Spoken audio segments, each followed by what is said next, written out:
Hi everyone, my name is Niamh and welcome to my art journaling channel. Today we're going to be altering some stamped images in my Kraft journal. So one of the things I really love about working on Kraft is a really great surface to stamp onto. So I'm using this stamp set from Dina Wakley. It's got these three sort of half finished faces, and I've been doing a lot with faces at the moment, especially in this journal. So I wanted to do some drawing with these faces and sort of complete the drawings and create a set of figures on my page. So I'm going in and I'm sort of adding in the rest of the face and some of the body, just using my Stabilo oil pencil to sort of draw everything in. Once I've drawn in the sort of shape of where the head is supposed to be, then I'm going in and finishing off and drawing the rest of the hair.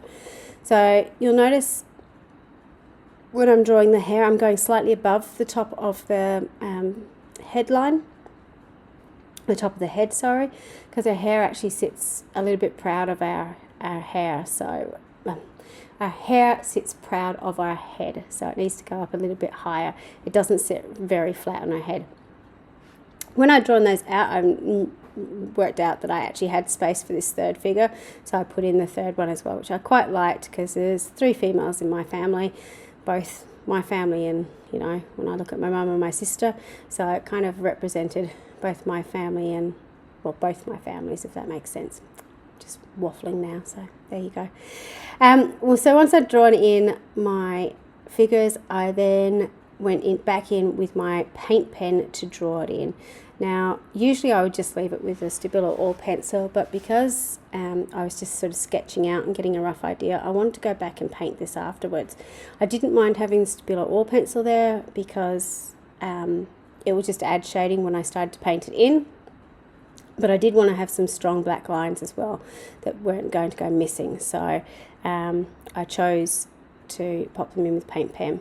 When I was doing this, because I really liked how crisp and clear the stamping was, I decided I wasn't actually going to colour in the faces. I would just do the hair and the bodies. So I'm going through using some warm colours for the hair, so sort of browns and golds and reds to blend together. And again, you can sort of see where that Stabilo oil pencil is sitting in the background, that it's sort of moving and shadowing the hair where it's supposed to be. You can especially see that on the one with the sort of reddish hair there. So when I'm finished that, I'm going back in. So while the paint is still wet, I'm sort of mixing and blending the colours together. So they've sort of got the same tonal qualities between the 3 of them. So I've got a little bit of red, a little bit of brown, a little bit of gold in each of them in differing amounts. When I've done that, fiddle with my iPad, I'm going back in and fixing up the eye, so drawing in the whites of the eyes. I really love how this got these stamps got a combination of the eyes and the text. You know, my favourite between having a face and text on pages, and this one's got a combination of both, which I really love. So I'm also going in and drawing in the irises, going for a good old turquoise, one I usually go for, a little bit of blue as well, darker blue. Some of the eyes are a little bit different. This one's got some different sections to it.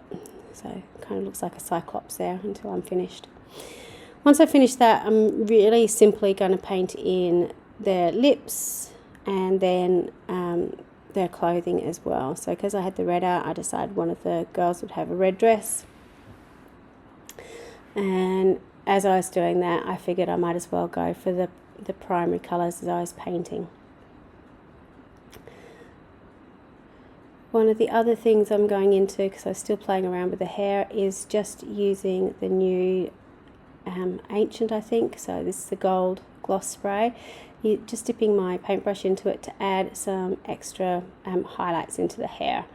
So because myself in particular and my sister and my mum is getting older, we've got those wisdom highlights. So having a few well, these ones are golden, but you know, those strands that peek through has been quite important to the figures that I've been drawing recently. So I quite like having that shimmer.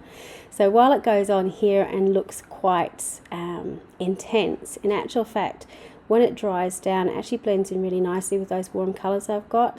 And at the moment, the light is hitting these really strongly, so it's quite obvious. But when you shift the book around, you get the other colours coming out underneath, which I really liked. Just to add into the sort of the text on the page, I decided to add some of this text stamp onto my figures. But then I decided to paint them, so it sort of got covered up a little bit. I'm going in with my gloss sprays to paint these, so you can see how much it's getting soaked into the page. So the Kraft paper is brilliant to stamp on, lovely to paint on, but it is quite absorbent. So using regular acrylic paint is fine, it sits on the surface perfectly, but using gloss sprays, it does really seep into the surface of the paper, which, you know, you still get a good layer of colour, and you can always put more layers on the background or overlay more colours, but just so you're aware that it will sort of soak into your page a little bit. So once I finished putting on my colours, I really liked having that writing there on the bodies, but obviously with the black and the darker colours it kind of got blended in a little bit.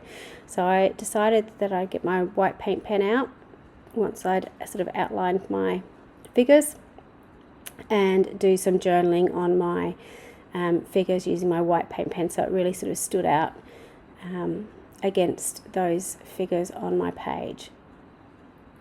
So I would challenge you, when you're sort of looking at your stamps, even if they're not complete faces or complete figures, how can you add on to them? Whether it's, you know, you're adding on some hair, or, you know, some bodies, or, you know, drawing in the complete rest of the face. How can you extend your stamps to fill up a page? Now these ones are sort of the perfect size to fit into this area. They're just big enough to kind of be a focal point on the page, which I really liked. Sorry, I didn't journal on this. I thought I did. I actually just used the same stamp but used white ink instead, as you do. So I've got that little bit of text on there. And then finally I decided I would put some quote on here. I was going to write a quote on here, but I just really liked it the way it was, so I decided I would use some of these stickers. I think these ones are from Tim Holtz, and it says "Be You Bravely," which I really liked. So you've got these three women looking quite strongly, supporting each other and being brave together, which I really liked. I was looking to add, you know, some other words on there, but I decided not to in the end. Finally, I'm just going in and putting a little bit of shading and on the necks and around the bodies to finish off my page. So really simple, just stamping onto the Kraft page and adding some extra detail in, but I really loved how this one came together in the end. So simple, but you know, this could be adapted really easily for birthday cards or something like that. You could cut those out and stick them onto another journal page. They're great focal images that you can use, and the fact that you can combine the three together really made me happy. So thank you so much for watching. Until next time, bye for now.